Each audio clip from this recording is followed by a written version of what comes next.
ভাবতেও পারিনি।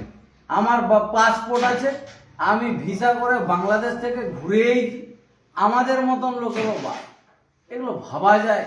এগুলো এসআর হয়েছে না ফেরি ব্যবসা হয়েছে? কিন্তু ফেরি ব্যবসা ঘটায়।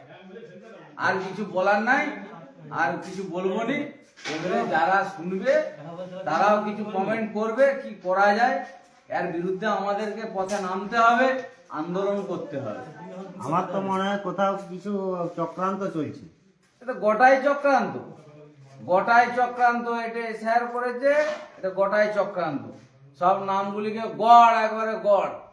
আমাদের বুথে যে নামগুলি বেশিরভাগ বাদ গেছে, সবারই বাম মায়ের 2002 সালে আছে, এখনো আছে নাম। আর বাকিগুলো সব কি করছে, তাদের ছেলেপুলেরা জন্মসূত্রে তাদের থেকে যারা এসছে সব গড় বাদ দিয়ে দিচ্ছে। কি কারণে রিভ্যালিউয়েশন, আর কি কারণে যে এগুলো বাদ গেল এ খবর আমরা পাচ্ছি না।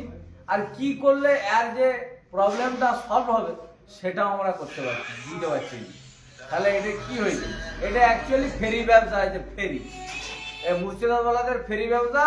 বদনা বিক্রি করেছে, ঘটি বিক্রি করেছে, মেয়েদের ছেঁড়া চুল লিয়েছে, নিয়ে এসআইআর হয়েছে। এই একই সেম, একবারে সেম, আর অন্য কিছু নাই। হচ্ছে ফেরি ব্যবসা। তখন ভিডিওটা